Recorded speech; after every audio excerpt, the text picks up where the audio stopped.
तो श्रीमंताचा मुलगा घरी गेला.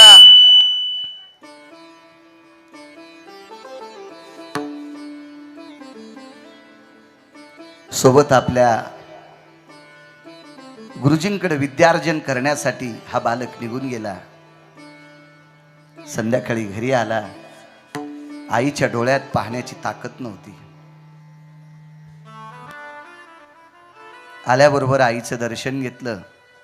हातपाय धुतले, चूळ भरली, आईचं दर्शन घेतलं आणि गुरुजींनी दिलेला तो परिपाठ, तो अभ्यास तो करत राहिला.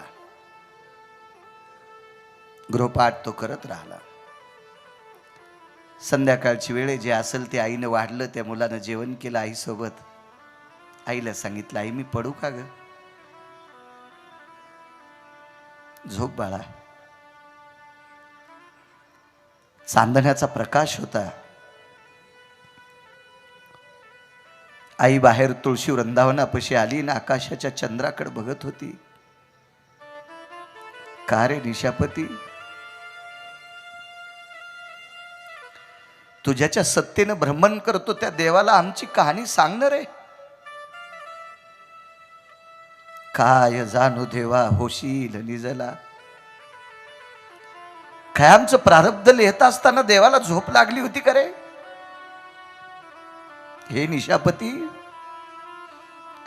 ह्या देवतरूच्या साक्षीनं, तुळशी मातेच्या साक्षीनं तुला नमूद करते. विचार रे देवाला, विचार आमचं काय पाप होतं. अरे बालकाने दुधाची खीर खाऊन यावी, मी त्याला धान्याचं द्रावण करून द्यावं, आंबील करून द्यावी, गोड आंबील. माझा बालक बुद्धिजीवी रे, पण त्यानं आईची चूक काढली नाही रे निशापती.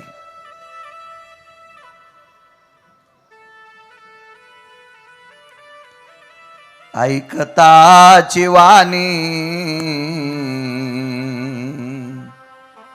निशापते द्रवला. पुरावा शपथ, शपथ पुरावा. चंद्र द्रवू लागला.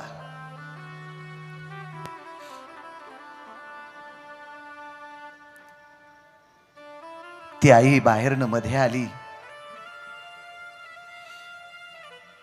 बाळाच्या पुढे पाय लांबवले, अंग टाकून दिलं आणि कोमल अशा वात्सल्याच्या स्पर्शाने बालकाच्या तोंडावर गुंजार केला. झोपलास बाळा? झोपलं नव्हतं. ते स्पुंदून स्पुंदून रडत होतं.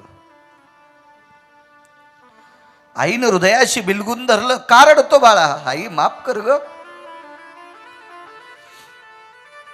माझ्या मित्रानं तू केलेल्या प्रसादाचा अपमान केला आई. याच्यानंतर मी असले मित्र घरी आणणार नाही. मला माफ कर आई.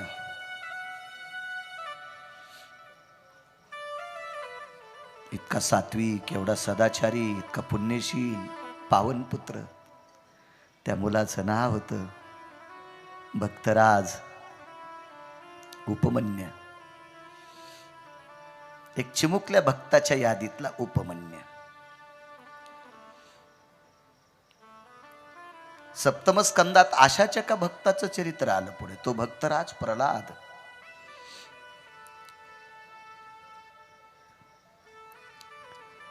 आईने हृदयाशी धरलं, बिलगुल रात्र काढली. सकाळी उजडलं, स्नान आटपलं, आईचं दर्शन घेतलं. देवघरात देवतेचं दर्शन घेतलं. येऊ का आई?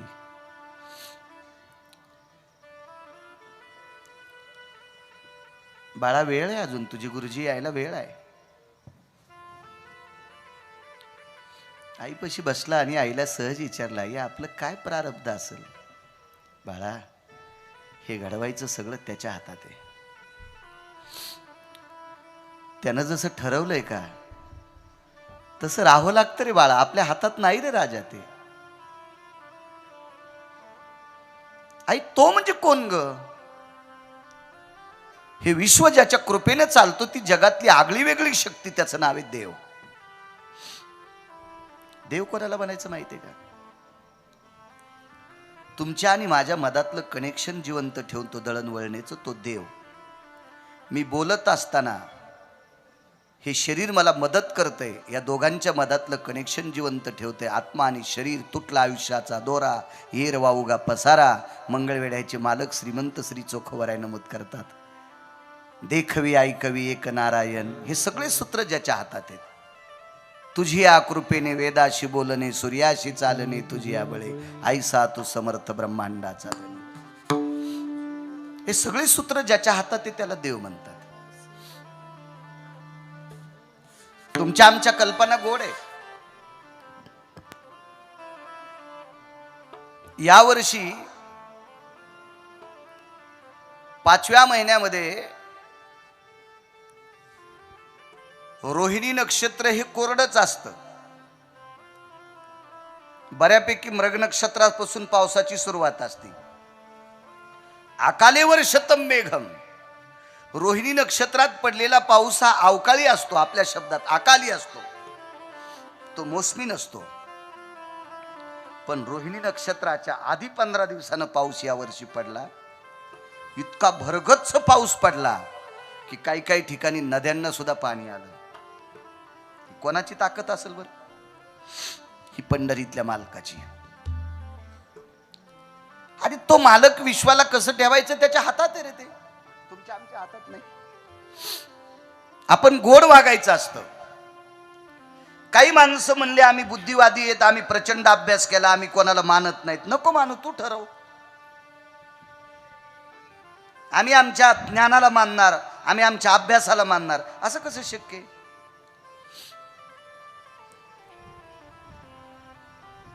एका व्यक्तीला सुप्रीम कोर्टाचा आदेश आला, निकाल लागला, त्याला फाशीची शिक्षा बहाल झाली.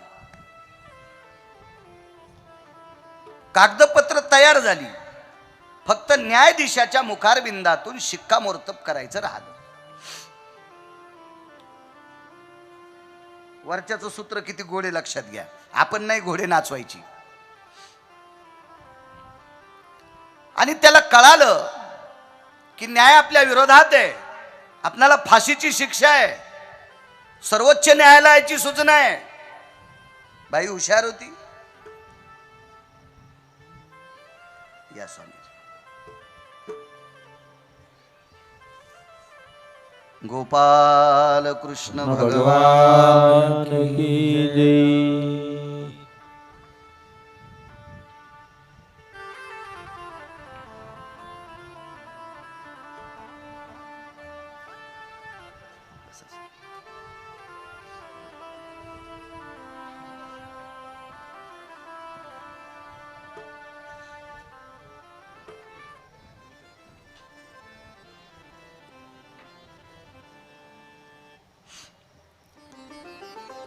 या परम पावन मंडपामध्ये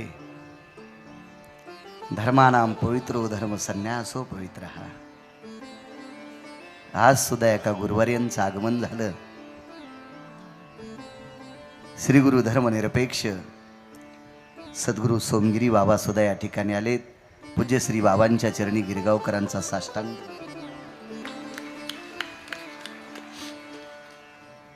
परम पावन सत्पुरुषाच्या चरणी प्रणाम करतो.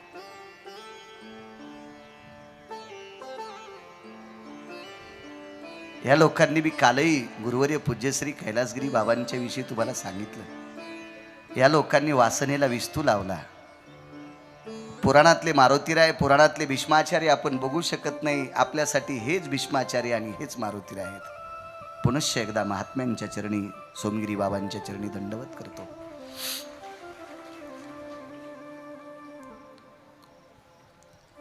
योग असा आला,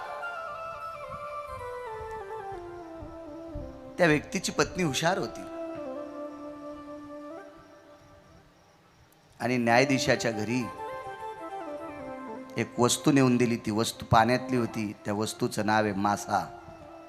आणि माशाच्या पोटामध्ये त्यावेळेला 2.5 किलो सोनं घातलं आणि न्यायाधीशाच्या घरी स्वयंपाकघरात मासा गेला. पंढरपुरातल्या मालकात ताकद किती मोठी आहे, त्याचं कोर्ट किती मोठे हे लक्षात घ्या. आपल्या कोर्टांचे घोडे नाचू नका.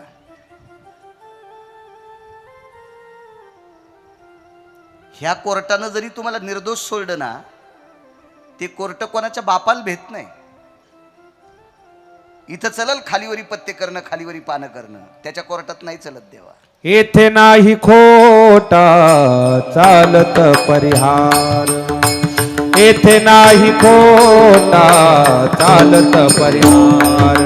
जानसी अंतर पांडुरंगा, जानसी अंतर पांडुरंगा. येथे नाही खोटा चालत परिहार, येथे नाही खोटा चालत परिहार. इथं खोटं चालतच नाही. सज्जन श्रोत्यांनो, त्या व्यक्तीनं त्या नालायकाचा न्याय बदलला आणि निष्पाप व्यक्तीला फाशीची शिक्षा सुनावली.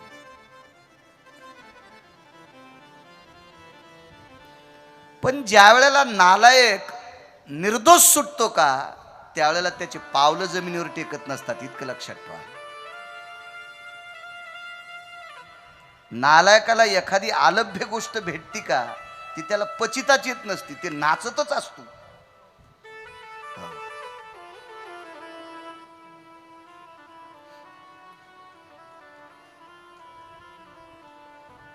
पचलं पाहिजे. मी काल एक शब्द बोलून गेलो तुम्हाला, डायरीच्या पुढून नोटा ठेवणं असं समजायचं श्रीमंती पचत नाही. पचली पाहिजे श्रीमंती.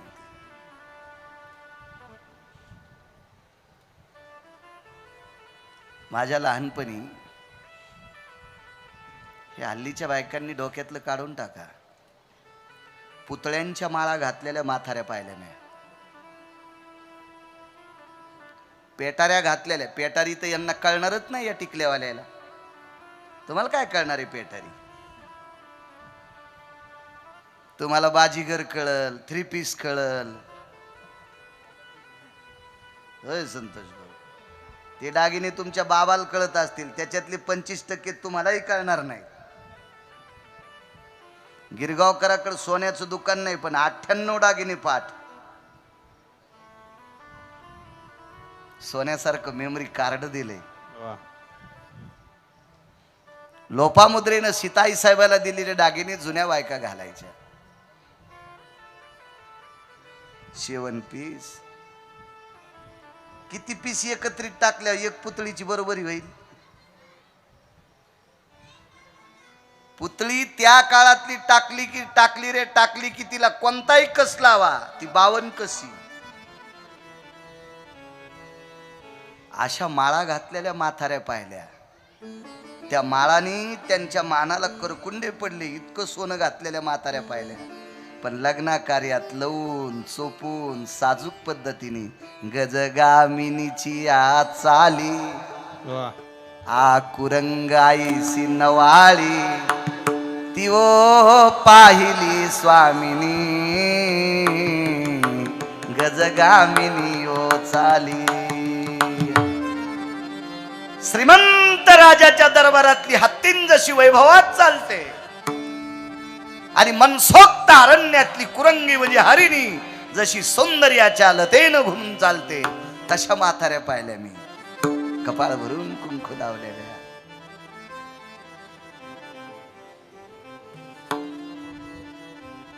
पाचशे एकरच्या मालकीनी. नम्रता सांगू,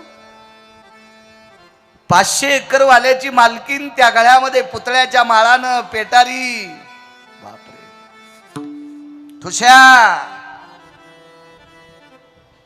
कर्णमुद्रा, कर्णबिंदी, जुनी दागिनी, अशा घातलेल्या माथाऱ्या, 500 एकर जमिनीची मालकीन, आपल्या शेतात काम करणाऱ्या गड्याची बायको जर ताक मागायला आली तर तिला ताक द्यायच्या अगोदर तिला हळदी कुंकू लाईत होत्या. हे श्रीमंतांच्या घरचं मोठेपण होतं. ही वैभवशाली परंपरा या महाराष्ट्राची आहे.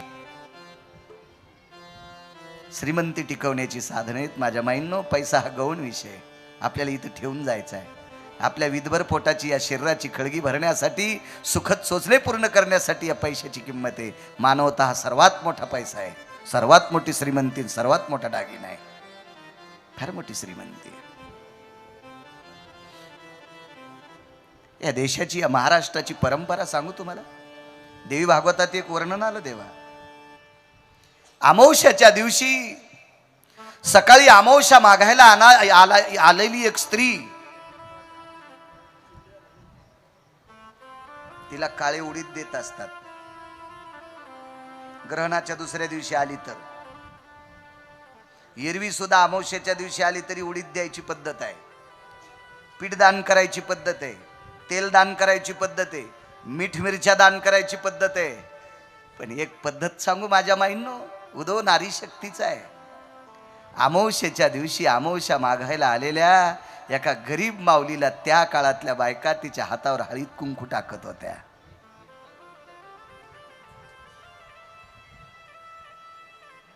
एवढं मोठं वैभव होतं कुंकाचं. किती मोठ्या घरची बाई असेल तरी पण आदरानं हळीत कुंकू हातावर टाकायची. हा न्याय होता.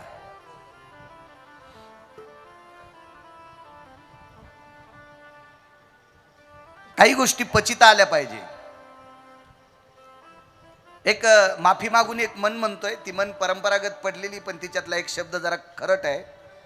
काय ते अंगाला लागून घेऊ नका. गरिबी आल्यावर लाजू नये, श्रीमंती आल्यावर माजू नये.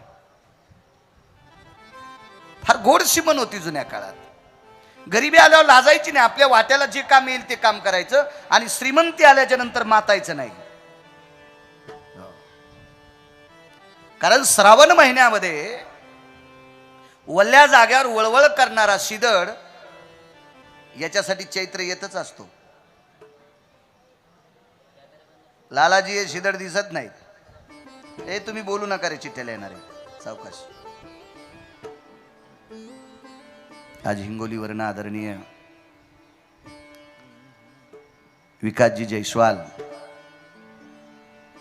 त्यांच्याकडे मोठं नामदेव फर्निचरचं एक दुकान आहे, ते सुद्धा आलेत. त्यांना सुद्धा धन्यवाद.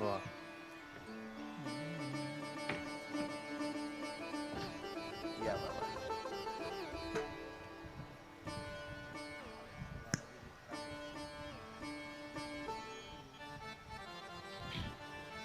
हरे राम राम राम हरे हरे.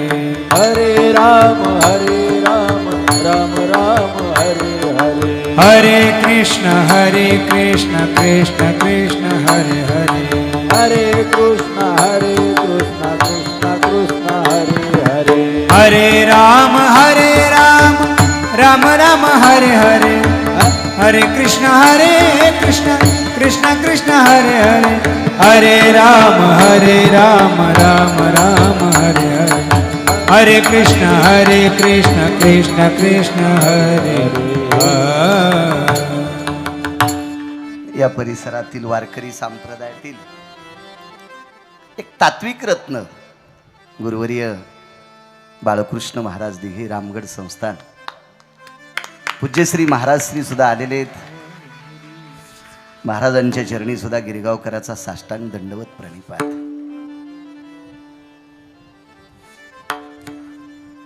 आदरणीय संजू भाऊवर मोठमोठ्या महाराजांची कृपा आहे. मोठे म्हणण्यापेक्षा सात्विक महाराजांची कृपा आहे. आशीच्या सत्पुरुषांची कृपा आदरणीय संजू भाऊवर राहो अशी मा जगदंबेच्या चरणी प्रार्थना. विकासजी जयस्वाल सुद्धा हिंगोलीवरनं आलेत. नामदेव फर्निचर आहे. 4 फेब्रुवारीला मला ज्या वेळेला अपघात झाला त्यावेळेला 5 फेब्रुवारीला जालना हॉस्पिटलला मी दाखल झालो. आदरणीय डॉक्टर हुशे साहेबांचं हॉस्पिटल. तो पूर्ण तिथले वैद्य, एक क्षेत्रातली अधिपती डॉक्टर हुशे साहेब असतील, बोरीवाल सर असतील, विवेकजी सर असतील, आदरणीय खवणे सर असतील, संकेत सर असतील, ही सगळी लोक माझ्यावर चर्या करत होते. आणि रूममध्ये माझी 4 दिवस यथासांग शरीराची सेवा करणारं व्यक्तिमत्व आदरणीय विकासजी जयस्वाल. मोठी व्यक्ती आहे, व्यापार क्षेत्रातलं मोठं व्यक्तिमत्व आहे. ते सुद्धा आलेत, त्यांना सुद्धा धन्यवाद.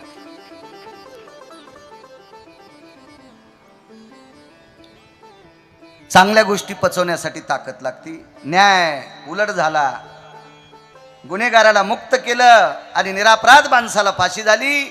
गुन्हेगार ज्या वेळेला मुक्त झाला त्यावेळेला त्याचे पावलं जमिनीवर टेकत नव्हते आणि तो फिरायला गाडी केली आणि फिरायला निघाला.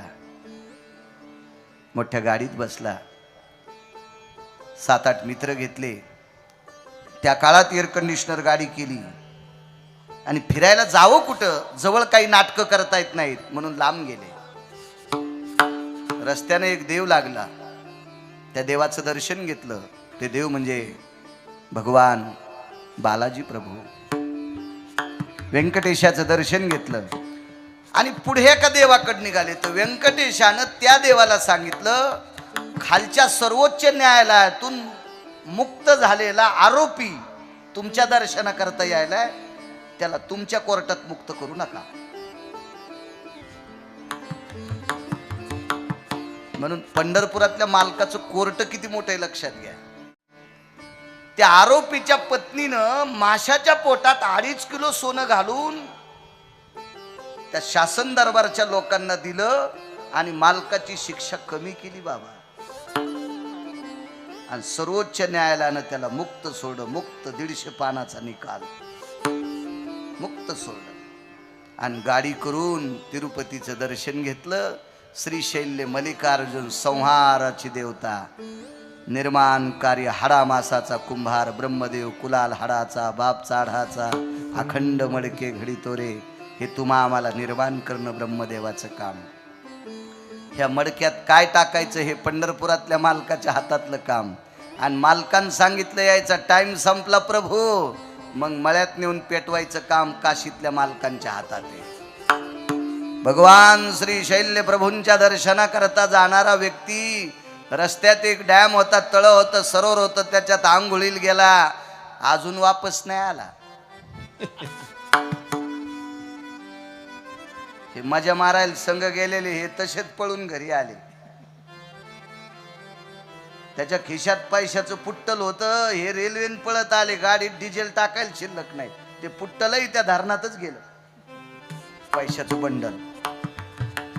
म्हणून राजेहो, या कोर्टातून जरी आपण मुक्त सुटायचा प्रयत्न केला तर या कोर्टातून मुक्त सुटता येत नाही. हे लय मोठं कोर्ट आहे. म्हणून या कोर्टातून निर्दोष व्हायच्या करता मोठ्या लहानांचा सन्मान करणं अत्यंत गरजेचं आहे, आपल्यापेक्षा लहान. मला असं वाटतंय, हाल्यासोबत टक्कर खेळली, काही एवढं मोठे पण नाही. तुमच्याकडे रेड्या म्हणतात का? हाल्या रेड्यानं रेड्यासोबत टक्कर करणं साहजिक आहे, पण मस्तारड्याल्या रेड्यानं गाईला टक्कर घेणं चुकीची गोष्ट आहे. हो, एखाद्या बैलाचे खोसांडे काढणं चूक आहे, पण कधी गरीबाची नाही टक्कर घेतली पाहिजे. आईनं सांगितलं, आईला विचारलं, आई कोण ग देव? या सगळ्या सृष्टीला सामावणारा तो विश्वाचा बाप आहे, तो पंढरीश परमात्मा आहे. त्याच्या कृपेनं त्यांच्याकडे गाई म्हशी येतात, आपल्याकडे अवकृपा आहे त्याच्याकरता नाही. आणि चिमुकल्या बालकांनी तितकंच ऐकलं आणि त्या दिवसपासून वाणीवर प्रभुत्व कमवलं आणि त्या मालकाचं चिंतन केलं. तो किती कृपाळू माहिती आहे का? वाटीभर दुधाची अपेक्षा करणाऱ्या एका चिमुकल्या उपमन्याला 7 समुद्रापैकी 1 समुद्र दुधाचा देऊन टाकला. अडळपदी बाळ बैसाविला धुव, क्षीराचा सागर उपमन्य, क्षीराचा सागर उपमन्य, क्षीराचा सागर उपमन्य.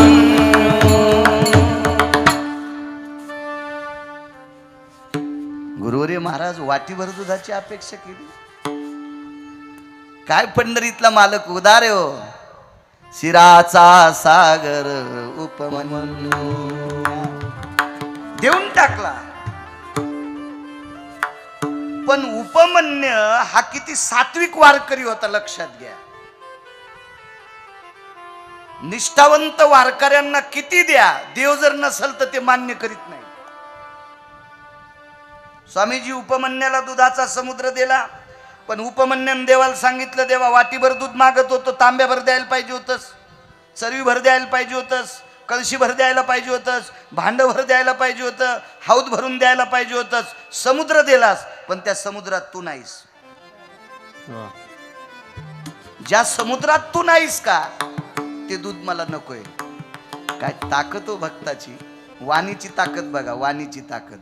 भगवान शिवशंकराचे सासरे वाणीनच फसले. दक्ष महाराज, देवादिदेव भगवान शिवशंकराचे सासरे वाणीनं फसले आणि एका गरीबाचं लेकरू वाणीनं विश्वाच्या बापाला जिंकलं. ज्या सागरात देवा तुम्ही नाहीत, त्या सागरातलं मी दूध कसं घेईल? मग देवानं ठरवलं, शेष जा तुम्ही आणि तुमच्या शरीराचं पलंग करा. आणि शेषानं शिराच्या सागरात पलंग केला आणि त्या पलंगावर नारायण आरूढ झाले. आणि मग उपमन्या म्हणला, आता हे दूध नाही, हे दुधाचा प्रसाद आहे. वा. हे दूध नाही देवा, हा प्रसाद आहे. आता मी दूध घेत जाईन. जोपर्यंत देव येत नाही तोपर्यंत उपमन्यान दूध घेतलं नाही. याला म्हणायचं वारकरी. वाणीची ताकद होती. उपमन्यान पवित्रो अननायाम पुटेषु भव व्याप्तेषु ताम भव भागवती पुराणे अध्याय हरये नमः. गोड वाणीची तप. पुढे भरत, ऋषभदेव अशी गोडशी चरित्र झाली. असंच वाणीवर प्रभुत्व असलेला एक व्यक्ती थोडासा पाय घसरला. त्या व्यक्तीचं नाव आहे अजामिळ. महाराजजी प्रचंड विद्वान होते अजामिळ. खर तर पूर्वीची भागवतकार अजामिळांना एकेरी कधीच बोलायचे नाही. अजामिळ महाराज म्हणायचे. कारण त्यांना भान होतं की अजामिळ हे वेदसृष्टीतले किती पारंगत होते. कर्तल होते वेद अजामिळाला, कर्तल होते. आणि एक शास्त्र माहिती का, वेदानिंदी तो चांडाळ. जो वेदाची, शास्त्राची, पुराणाची निंदा करतो तो चांडाळ म्हटले त्याला. अजामिळ हे प्रचंड विद्वान व्यक्तिमत्व होतं. मोठ्या लोकांच्या मनानुसार अजामिळ देवमान्य होते, अजामिळ संतमान्य होते आणि अजामिळ लोकमान्य सुद्धा होते. या तिन्ही गोष्टीनं मान्यता प्राप्त असलेली अजामिळ होती. पण एवढ्या परमउच्च शिखराला गेलेला माणूस एक साजूकशी सुगडी साधारण मूर्खाच्या भांडणात पडले. मूर्खाच्या भांडणात काय होतं माहितीये का, सज्जन माणसानं दुर्जनाचं सानिध्य टाळायचं असतं.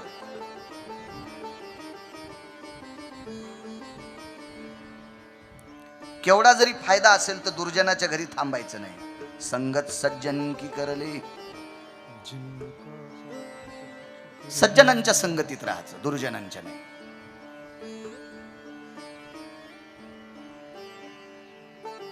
दुष्टाला मदत सुद्धा करायची नाही. दुर्जनाच्या संगतीत राहिल्यावर काय होतं माहितीये का, एकदा राजहंस आणि राजहंसाची पत्नी फिरायला गेली.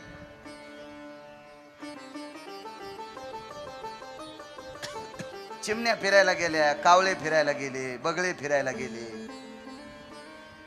मग महाराज राजहंसानं का नाही फिरावं? राजहंस तर राजहंस आहे. हे दोघं पती पत्नी फिरायला गेले, पण चुकून यांचा मुक्काम कावळ्याच्या घरी झाला. राजहंस म्हणला यांच्याकडे मुक्काम नको ग, पण बाई म्हणली उंच घर आहे, कावळ्याचं घर लय उंच असतंय.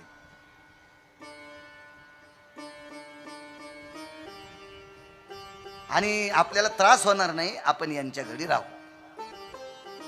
नवरा तरी म्हणला, राजहंस म्हणला अगं प्रिय नको ग नको, पायंदळ भाला. आमच्याकडे मी गोडी एक विकत आणली, त्याच्यानंतर चांगली गोडी होती माझ्याकडे, ती एका आजारात वारली. शेतीत जासाठी घेतली होती. कधी मधी बसायची, लोक कोणताही शोक करतात.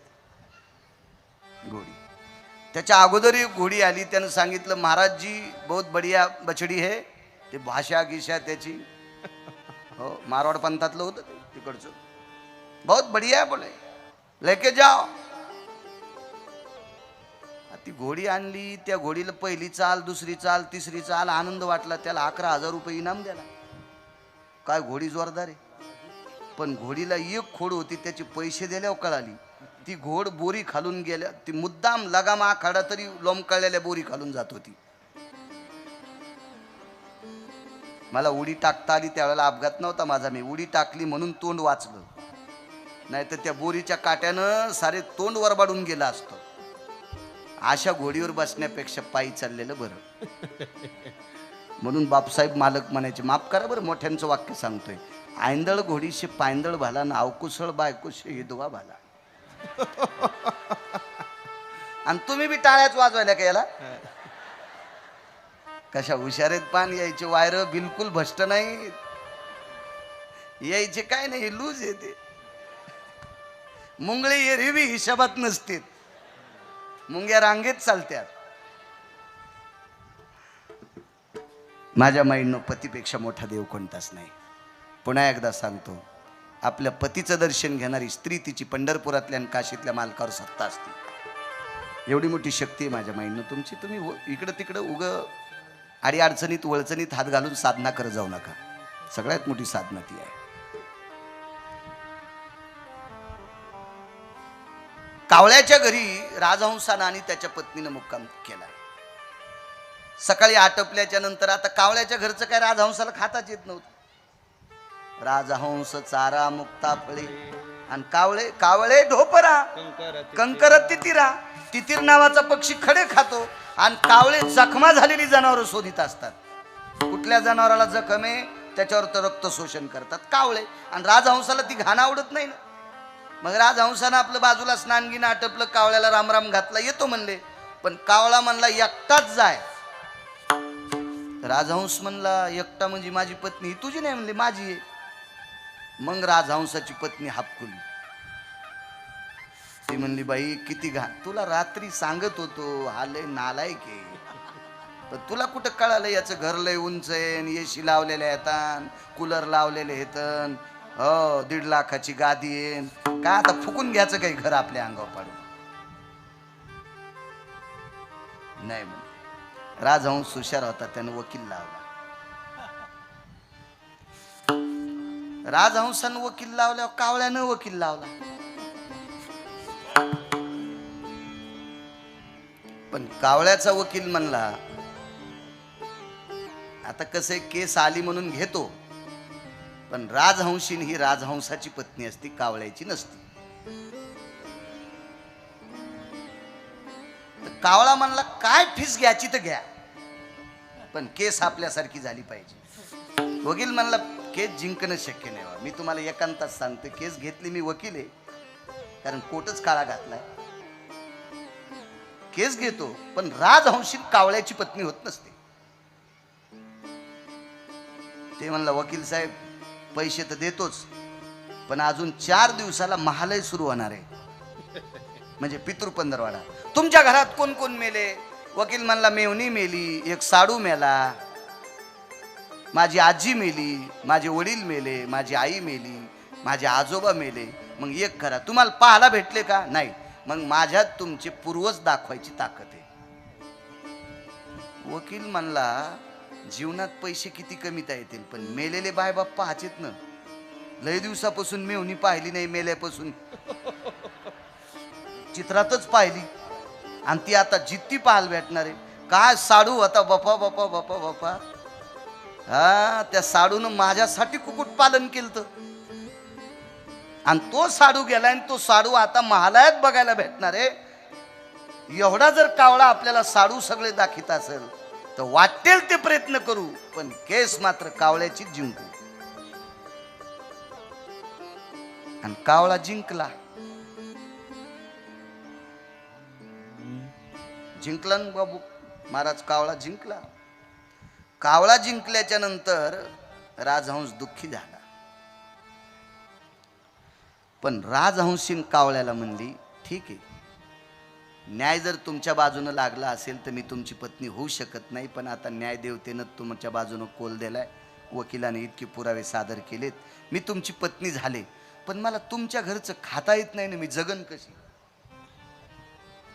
कावळा म्हणला, लोकाला कळायपुरती झालीस ना, ह्या दरवाजानं आलीस, मागच्या दरवाजानं वापस जाय. मुक्ताफळ कुठून आणू? अरे मी खराब झालेल्या जनावराचं, जखमा झालेल्या जनावराचं रक्त पिणार आहे, तुला कुठून मुक्ताफळ आणू? जाय मागच्या दारानं. पण वकिलाला सांगितलं ना आपल्या बाजून लढो. ते म्हणले ते खरे. राजहंशीन मागच्या दारानं गेली, वकील पुढच्या दारानं. आपला साडू कुठे आहे? आपली मेहुणी कुठे आहे? पहिलं विचारलं, मायबाप नाही विचारले, असा वकील उचल्या. नंतर म्हणला आपली आजी कुठे आहे, आजोबा कुठे आहेत, आमची आई कुठे आहे, आमचे वडील कुठे आहेत? कावळा म्हणला उजडू द्या, उजाड्यावर दाखितो. आणि उजाड्याच्या नंतर कावळा एका भिंतीवर बसला आणि त्या भिंतीच्या कडेला गटार होतं, म्हणजे नाली होती, आणि त्या नालीमध्ये 6 शेपटीच्या आळ्या होत्या. शेपटीच्या आळ्या कळतात ना तुम्हाला? पांढऱ्या असतात शेपटीच्या आळ्या, धरा वाटतात का त्या? त्या कशात होत्यात देवा? घाणीत, गटारीत. तर कावळ्यानं सांगितलं, ही जी तरतर करायली काळी, ही तुझी मेवणी आहे. हो. आणि नालीतून जे वरी चढायलाय का, तिथं कोंबड्याचं पग पडलेलं होतं, त्या कोंबड्याच्या पखाव बसलाय का, हा तुझा साडू आहे.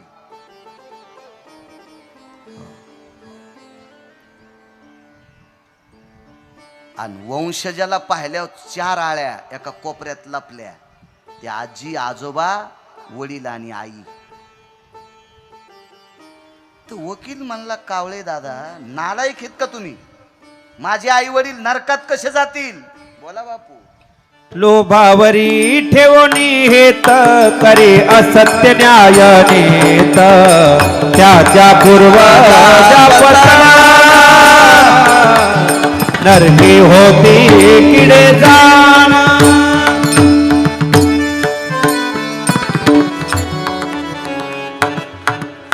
मी नाही सांगत. लोभावरी ठेवणी हेत असत्य करी न्याय नीत, त्याच्या पूर्वजा पतन नरकी किडे होती जा. असत्यता नसावी. म्हणून पवित्र राजहंसाला मूर्खाच्या संगतीत गेल्यावर काही वेळापुरता त्रास. अजामेळ हे भक्तीतले राजहंस होते. महाराज त्यांच्या जिभेवर सरस्वतीचं अधिष्ठान होतं. याच्या पलीकड गुरुवर्य माधव महाराज मगर म्हणायचे,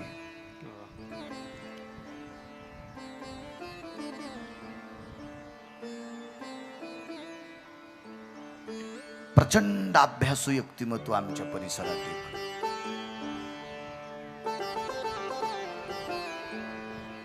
त्यांच्या मुखारविंदातले एक वाक्य ऐकलं,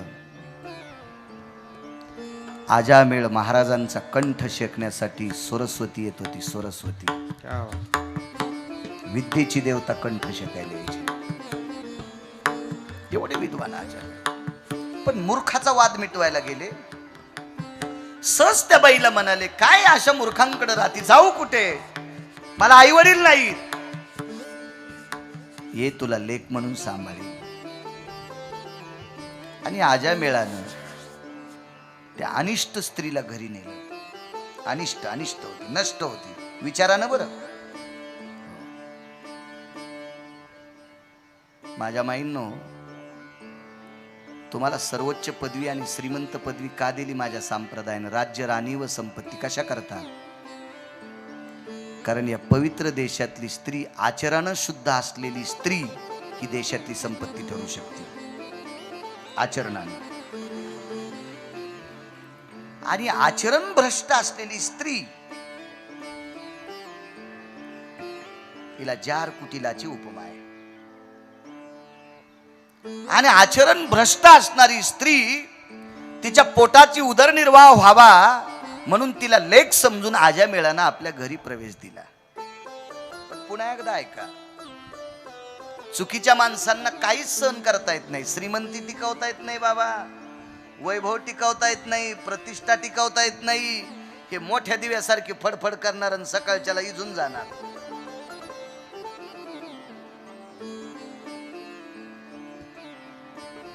एक साध्या भाषेमध्ये त्याला अग्या नावाचं किडू म्हणतात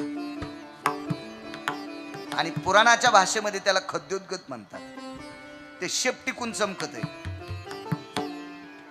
ते किडा शेपटीकून चमकत आहे. आपल्याकडच्या महाराष्ट्रातल्या मराठवाडी चिमण्या त्या खद्योद्गत नावाच्या किड्याला पकडतात, त्यांच्या त्या खोप्यामध्ये चिखल नेऊन लावतात आणि चिखलामध्ये त्याचं तोंड रुतवतात आणि त्याची शेपटी चमकतच राहते. त्यांच्या घरात त्याचा प्रकाश पडतो. इतक्या चिमण्या हुशार. मग ज्या खद्योद्गताला चिमण्या धरत्यात ते खद्योद्गत किती फुगीर माहितीये का? त्या सगळ्या आग्या नावाच्या किड्यानं, खद्योद्गत नावाच्या किड्यानं पूर्वेकडे शेपटी केल्या आणि पश्चिमेकडे तोंड केले. तर त्यांच्यातले मथारे जे किडे होते का ते म्हणले, अरे इकडं तोंड कस काय केले? म्हणले आज सूर्याला उगूच द्यायचं नाही. त्यांच्या पूर्वजांनी सांगितलं, माग बघा प्रकाश त्याचाच आहे, तुमचा नाही. खद्देवते फुलविले रवी पुढे रुंग, साक्षी तव जग उभयता, साक्षी तव जग उभयता. खद्योद्गते फुलविले रवी पुढे. जे रेंगीला घोडे होते का बगीला, त्या घोड्याला आणि बैलाला दूध प्याला होतो. मग हिला ताका संगा चांगलं पचवण्याची ताकद असली पाहिजे. नाही पचलं तिला. एक दिवशीचा सूर्याचा प्रकाश पहाटेचा पाहला. त्या पहाटेच्या प्रकाशामध्ये तो महात्मा देवकर्मा करता बाहेर निघाला. प्रातान्विनियोगेन देवकाला प्रविष्टतो भास्करो तेजो किरणायं गंगोदकं भवास्वी. साधने करता निघालेला महात्मा आहे. पहाटेची वेळ आहे. घरातला विधी पूर्ण आटोपला, देवपूजा केली, सगळं काही केलं आणि गंगेच्या तीरावर तर्पण करण्याकरता निघालेला महात्मा जाता जाता समोर उभं राहिली. महाराज बोला, मी तुमच्याकडे हे सुखाची चोजली पूर्ण करण्याकरता आले नाही. मग काय पाहिजे? माझ्याकडनं काय कमी पडतंय? माझी धर्मपत्नी असेल, माझ्या कुटुंबातले लोक तुला काय अडचण देतात? काही नाही. मला हे काही शास्त्र पुराण हे तुमचं कथन सांगू नका. मी तुमची धर्मपत्नी म्हणून आले.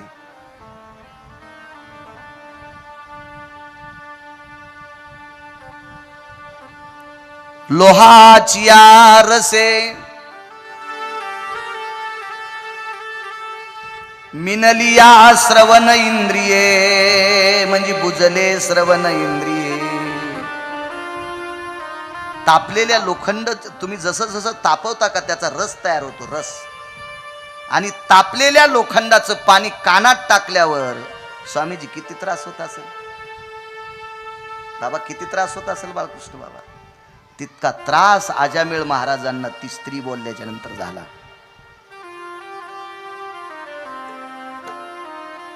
हो बाहेर हुशार होती बाई.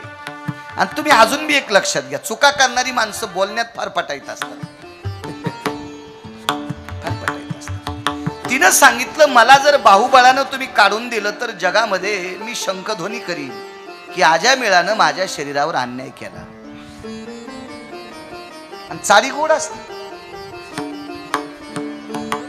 आजामेळ एक निष्पाप व्यक्तिमत्व होतं, निष्पाप निष्कलंक व्यक्तिमत्व.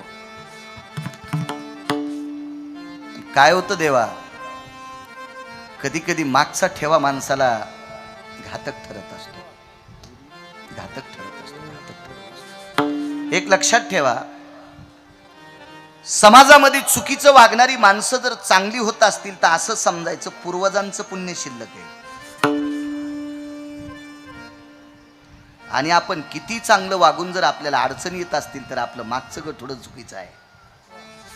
सोया भावा सापडला. सापडला एक सोपा मुद्दा सांगू का तुम्हाला? वडिलांनी अमक्या अमक्या गोष्टीसाठी रोडच्या कडेला 1 कोटी रुपये एकरची जमीन, 15 एकर आहे, त्या जमिनीचा भाव झाला 3 कोटी रुपये, 15 त्रिक 45 कोटीची जमीन आहे. पण वडिलांना त्या जमिनीवर असं काही कर्ज काढलं होतं, ती व्याजा सगट 10 कोटी झाली. फेडायला कोणाला आलं ते कर्ज? बाप मेल्यावर पोराला. ते फेडावं लागेल का नाही? त्या जमिनीवर कर्ज आहे ना. आणि त्याच मुलाच्या चुलत्यानं एका ठिकाणी प्राप्त केलेला भूखंड इकून त्याचे पैसे बँकेत टाकले, त्याचे याजा सगट 35 कोटी झाले. पोराला माहीतच नाही. बँकेचे लोक नाव हुडकीत आले, हा चेक आहे, फार दिवस झाला आमच्या बँकेत होता, हे तुम्ही उचलून घ्या. बापानं कर्ज जरी केलं तरी पोराला फेडायचं, आणि बापानं बॅलन्स जरी कमवलं तरी पोराला भोगायचं. कर्ज नाम पाप आणि बॅलन्स नाम पुण्य. फेडावंच लागणार आहे, फेडावं लागतंय. मला सांगा, सर्वोच्च न्यायालयानं मुक्त केलं, पण पंढरपुरातल्या कोर्टानं मारलंच. हे कोर्ट आंधळ नाही. हा, ह्या कोर्टात अफरातफर चालतच नाही. हे कोर्ट म्हणजे धारवाड काटा, तुमच्या काट्यापेक्षा बी मोठा. धारवाड काटा कशाला म्हणायचे? गुरुवर्य रंगनाथ गुरुजी परभणीकर सांगायचे, 2 एकाच वहीचे पानं घ्यायचे, एका पानावर पेन्सिलची रेघ मारायची, पेनची नाही, पेन्सिलची रेघ मारायची, आणि एका पानावर मारायची नाही, 2 पारड्यात टाकायचे. ज्या पानावर पेन्सिलची रेघ मारली ते पारड खाली जाते, म्हणजे पेन्सिलची रेघ सहन करीत नाही, त्याला म्हणायचं धारवाड काटा. तो काटा पंढरपुरातल्या मालकाचा आहे, सावधान. हो, इकडं तिकडं कुठेही घुस जाऊ नका, येसन तुटलेल्या बैलावानी. ते शिंगच कापून घेते, अवघड काम आहे त्याचं, सावधान.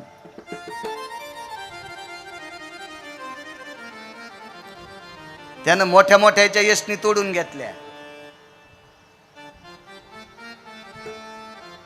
मला सांगा, ब्रह्मदेवा इतका चतुर जगात कोणी असेल? नाही नाही नाही नाही.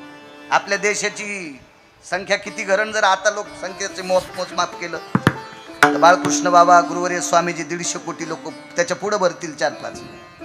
या देशाची संख्या भरण 150 कोटी. पण 150 कोटी लोकांच्या अंगठ्याला गिरगावकराचा अंगठा जुळत नाही. जागा किती मोहन बुवा? पण एवढ्या जागेमध्ये 150 कोटी बदल केले, 150 कोटी बदल केले. हे फक्त ब्रह्मदेवाला करता येते. जगात अशी मातीची गाडगे करणारी कुंभारदादा खूप असतील, पण कुंभारदादानं जर गाडग्याला छिद्र पाडलं, ते फक्त अक्षय तृतीयाच्या गाडग्यालाच पाडता येते. ते पण खालून नाही वरून बी नाही, मध्यभागी. तृतीयां विद्य पर्व कालायां धर्मनिरपेक्षस्ततेवच पितृआर्जित भवं मत्कुंभान् मध्यासुरेषु नैवं गिरगावकर लिखितं नैवं गांजाकसं लिखितं. हे अक्षय तृतीयाच्या दिवशी जे मडकं आणतात त्याला आडवं छिद्र असते, वरून नाही खालून नाही, आडवं. ते घरी ठेवल्याच्या नंतर कशावर ठेवायचं नाही, आरासू द्रव्य राशियाम, ज्वारीची गव्हाची तांदळाची रास, आणि त्याच्यावर ठेवायचं असतं. ते अक्षय तृतीयाच्या दिवशी आणत असतात. कुठं जरी छिद्र पाडलं तर गाडग्यात पाणी राहत नाही. ब्रह्मदेवाने उभी टाकी तयार केली आणि तिला 9 छिद्र पाडले, मनान पाणी बाहेर येत नाही. ही 9 छिद्राची टाकी. काय चतुर ब्रह्मदेव.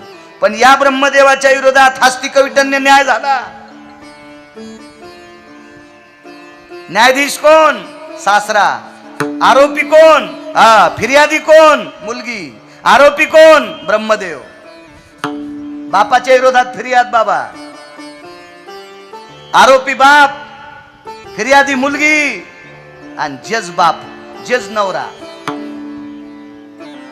जज कोण आहे? पती आहे.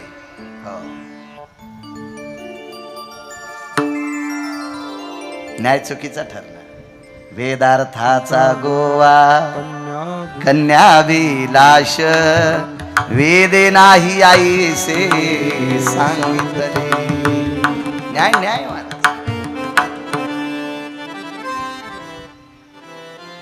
सहाव्या क्रमांकाचा संन्यासी स्वामीजी तुमच्यातला. जीवनभर भजन केलं त्या संन्याशानं. त्या संन्याशाचं नाव देवर्षी नारद. फक्त शब्द चुकला हो.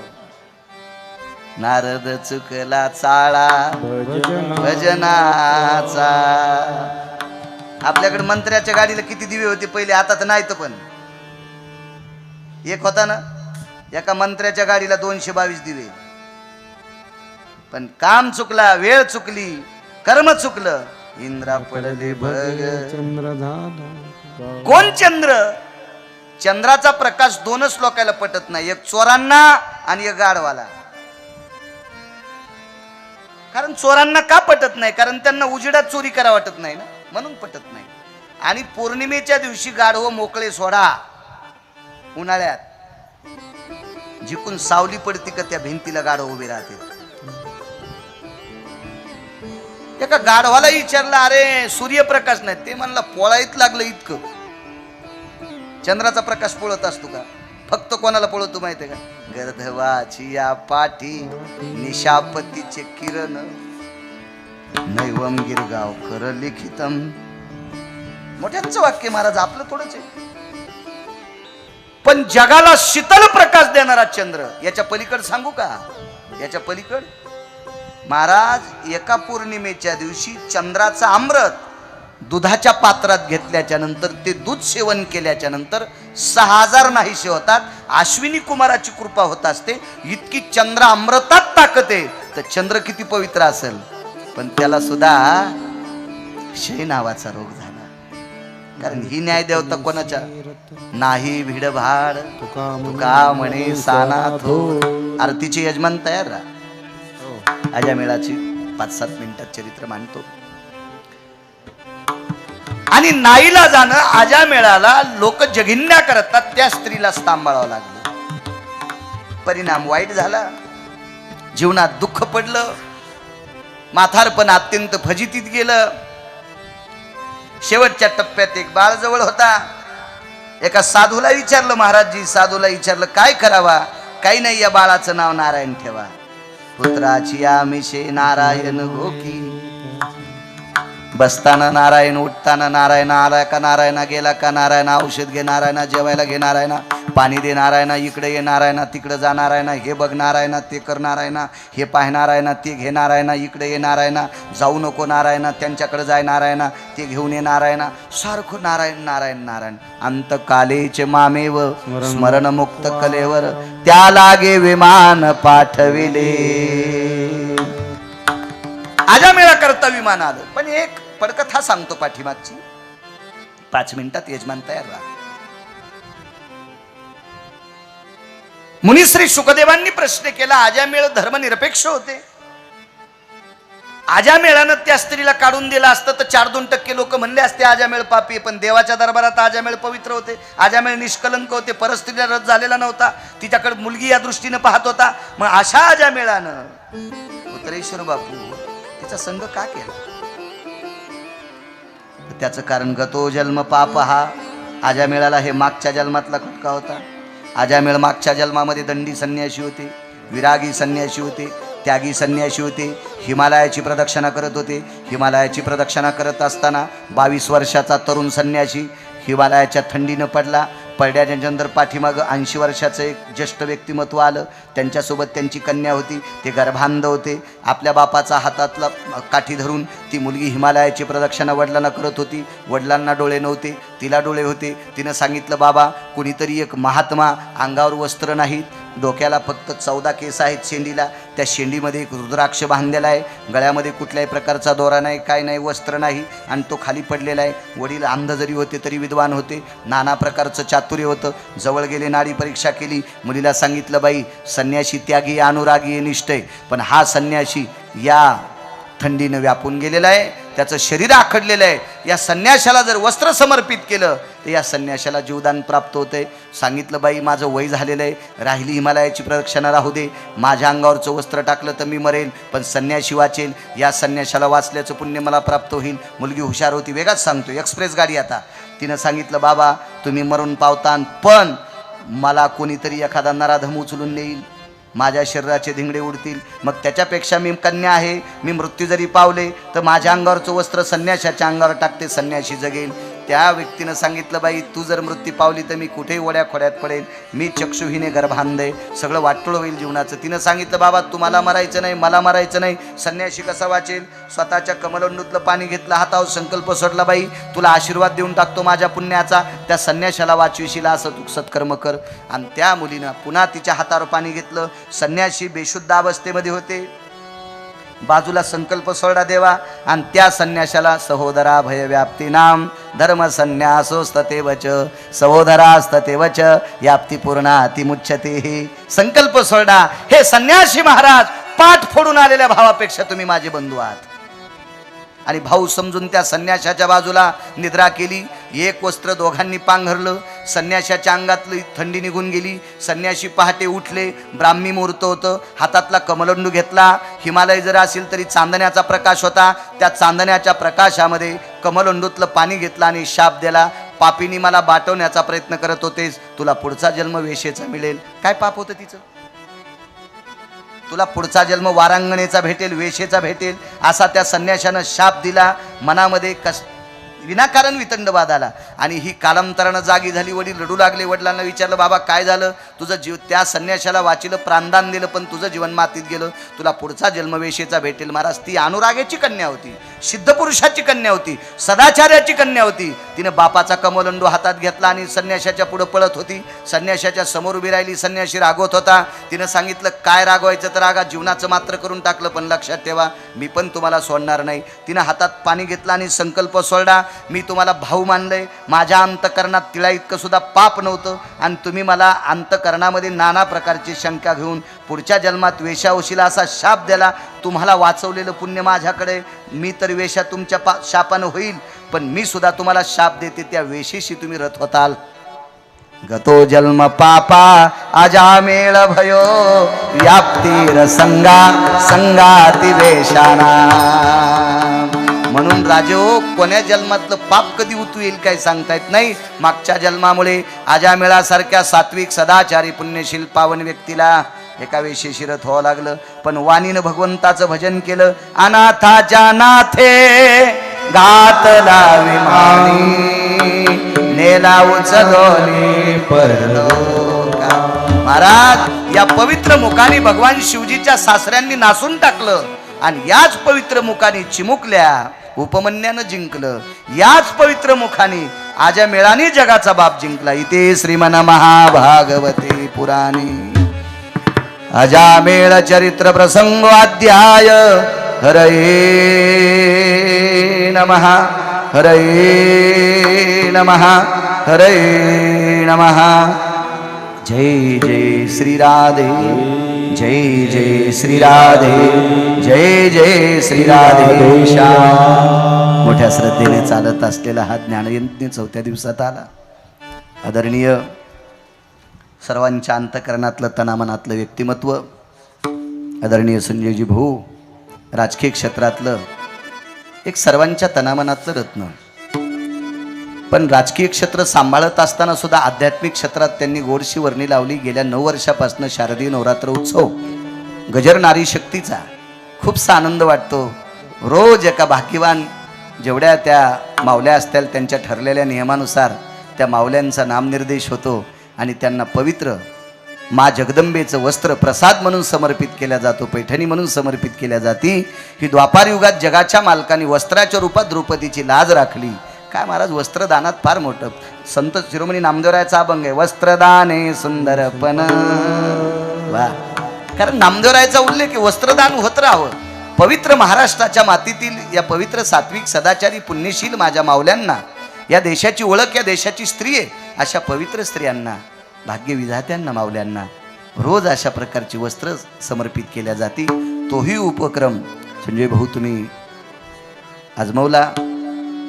भाऊंच्या धर्मपत्नी आदरणीय सुवर्णाताई, एक सात्विक वारकऱ्यांचं घर, ज्या घरी तुळशी वृंदावन दिव्य अशा प्रकारचे दिवे लावल्या जातात आणि संतांच्या नामाची, देवाच्या नामाची ध्वनी कीट लावल्या जाते, असं गोडसं कुटुंब. आणि त्या कुटुंबाला माझ्या गोपालकृष्णाचा, मा जगदंबेचा गोडसा आशीर्वाद प्राप्त हो. ज्या आधिपत्यात तुम्ही वावरता त्या आधिपत्यात गरुडाच्या पंखाने उंच भरारी घेऊ, गोड अशा प्रकारचं तुम्हालाही अधिष्ठान प्राप्त हो, अशी भगवंताच्या चरणी प्रार्थना करतो. माझ्या वाणीला विराम देतो. त्यांच्या सान्निध्यात असलेले आदरणीय संतोष भाऊ ज्वेलर्स आहेत, तुकाराम सटाणे जे आहेत, सुरेश अण्णा नेमाडे आहेत, सोपानराव देशमुख आहेत चेअरमन, अमोल पाटील वरकड आहेत, विशालजी दारुंटे आहेत, रामेश्वरजी नावंदर आहेत, आप्पासाहेब हिवाळे पाटील आहेत, गोपाळ शेठ राऊत आहेत, संदीपजी साबणे आहेत, मुकुंदजी जोशी आहेत आणि सार्वजनिक दुर्गा माता उत्सव मंडळ उपस्थित ही सगळीजण आलेली श्रोते मंडळी, 40 किलोमीटरहून आलेली सर्व काही बरीच खेड्यापाड्यातून सुद्धा आलेली, एवढ्या दगदगीच्या वातावरणात आलेली सर्व श्रोते मंडळ, तुम्हालाही साष्टांग प्रणिपात करतो. आज गुरुवर्य